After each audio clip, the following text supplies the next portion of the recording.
I've been collecting One Piece volumes for 7 years. 7 years! And within the next few days, I am going to have every single English volume that has ever been released for One Piece. Oh my god, what a trip this has been. What a trip. And I thought, in commemoration of the fact that I spent like $75 to get the next 8 volumes that have released of One Piece, I thought that I would talk about my One Piece collection journey, because it's vast, and it's been spanning for, again, 7 years. I'm gonna start kind of broad with my journey, and first answer the question of, why do you do it? One Piece is a series that spans, as of now, 98 English volumes. 99 is on the way. I forget exactly when it's gonna release, but hopefully it doesn't release before this video comes out, because I only ordered up to 98.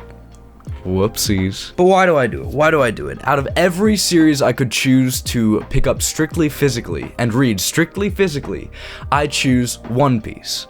When I could choose any series, I could choose My Hero, I could choose anything. And it especially doesn't make sense that I would do it when there's a lovely Shonen Jump app subscription that only costs $1.99 a month to have access to the entire damn thing.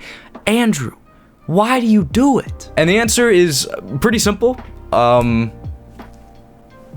It's fun. I'm a collector at heart. I have been since I can remember, and I'm not joking about that. That's not like hyperbole. I'm being very serious. I've always loved the way video game cases looked, and for a long time I collected action figures for video games that I really liked, and stuffed animals for video games I really liked. You can probably see some in the back right there. I have just always been somebody who's enjoyed collecting things and having things physically to hold in my hand. And for a series as special as One Piece, I wanted to take on the challenge and become a One Piece physical collector. The reason that I fell in love with One Piece enough to buy it all physically started a long time ago in middle school. Yeah, middle school. Probably one of the worst times for any child in their life, like ever, because everybody's going through puberty. Middle school is just fucked up. I don't know what to say other than middle school is fucked up. It's a horrible time. It's filled to the brim with little children who think that they're the shit because now they're in, what, 6th grade? How worse could it get, actually? So at the time, in middle school, I was really kind of learning about what I loved. I was finding myself, as every other kid was doing in middle school. And because I really liked video games, I tended to gravitate more towards, like, comic books and reading those, because I had never been a big reader. I was always into like the Sonic comics that my parents got, because they were like, we have to get them to read somehow, and that's really all I read. So going into middle school, when they had all these books like Harry Potter and Percy Jackson that everybody was talking about and going insane for, I was like, high-key really don't care. So I was never interested in those, but they made us check stuff out from time to time. And it was like, how do I get out of actually reading? So in my massive middle school brain, I was like, I know what I'm gonna do. The Legend of Zelda manga. Yeah, this was in my middle school, and I was like, no way. I had never seen these because I didn't often go to bookstores because I didn't read much. So I remember the specific Zelda comic I actually checked out, and I have a volume right here. It was actually Ocarina of Time, Volume 1. I never got my hands on Volume 2 in that library, I'm pretty sure. It was only Volume 1, which I read over and over and over again. And seeing as apparently the Zelda manga was in very high demand, like I had to fight people to get to it, and that's not an exaggeration. I would race people to these books as soon as we got forced into the library. So seeing as they were in such high demand, I could only really get my hands on the volumes people had already read before. So I would read this one over and over again, just Volume 1. And I got bored of that pretty quickly, so I started trying to explore with the other comic books in the section. And one of them happened to be One Piece Volume 4, 5, and 6. I was like, let's give this series a shot. I've never seen this before in my life. It could be cool. It could not. Who knows? Let's check it out. So I grab all 3 volumes. I take it back. I read about Syrup Village. and I fall hopelessly in love with it, even though I don't even know what's going on. Genuinely, I had no knowledge of what One Piece was until this point, so just picking it up and going to Syrup Village, an arc that a lot of people don't like. People don't like Syrup Village. They think it's basic, they think it's boring, which, fair enough, but I picked it up with Syrup Village and fell in love, like, instantly. It was insane. And within the week, I was like, I need to read more of this. And I continued to look in the library over and over and over again, but I never saw volume 1. I don't know if they just bought a weird ass pack of volumes and they didn't have volume 1 or like 2, but they didn't have any earlier volumes. It started at Syrup Village and I was like, okay, this is lame. I'm gonna go look for volumes myself. I think the thing that made me so willing to go and look for these volumes is that, unlike a lot of the other graphic novels I had read, like the Zelda manga and my Sonic comics, everything was labeled very clearly and in relatively small numbers at the time. I could go out and find One Piece Volume 1, 2, and 3 and feel like I had started off the journey right, instead of what the Archie Sonic comics do, and pretty much every comic book does, where it's like, oh boy, I can't wait to read issue 368 without reading any of the other issues. Or, oh, I can't wait to catch up so I read issue 368. Oh boy. These felt a lot easier to get into just because they were labeled very clearly. There was a very clear canonical, logical order you could follow, even if, honestly, in the end, it does get about as crazy as comic books because of the chapter numbers. So yeah, I mean, it's really not that different from a comic book, but it just felt a lot easier to approach. So I looked and looked and looked and found this volume that I've continued to show off throughout this entire episode, the omnibus volume of 1, 2, and 3 for One Piece. This right here is the original volume I purchased. This has been in my collection forever. This will never be replaced. I'm holding on to it forever because this single book right here is what got me into collecting manga and what got me into One Piece seriously. Love this omnibus volume.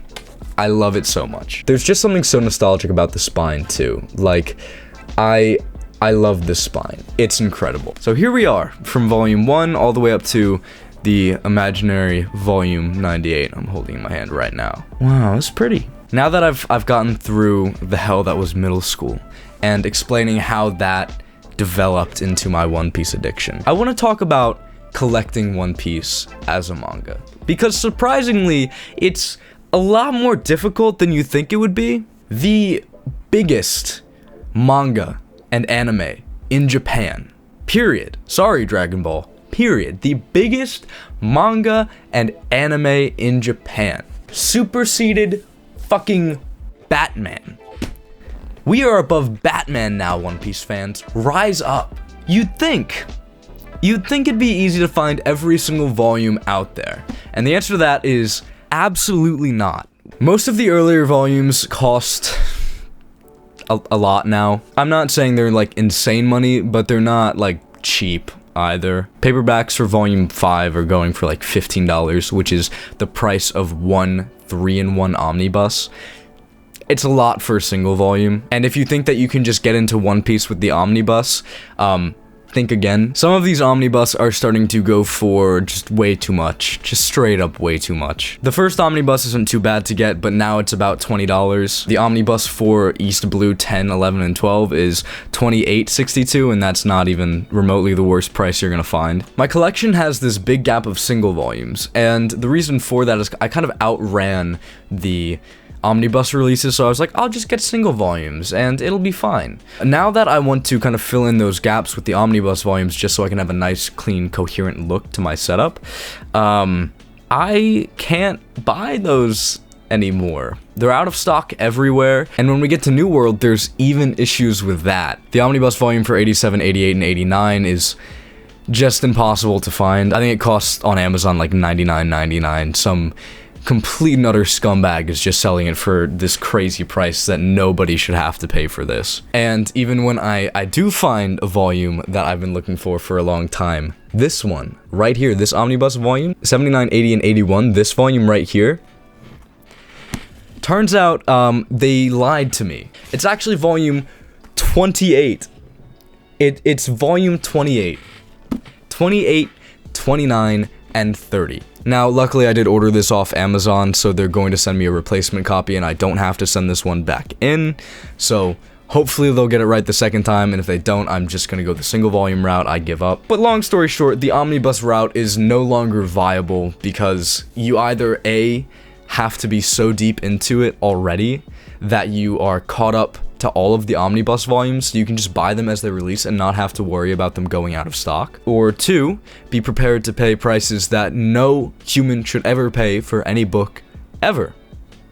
So, not really a great option. So you might think, okay, single volumes are out, omnibus are out, I guess I'll just go for the box sets. I know they're like a lot to drop at once, but there's only 4 of them, and then I'll be pretty much caught up, and then I can just kind of buy single volumes from there, because then I'll be in the territory of volumes that are currently being printed.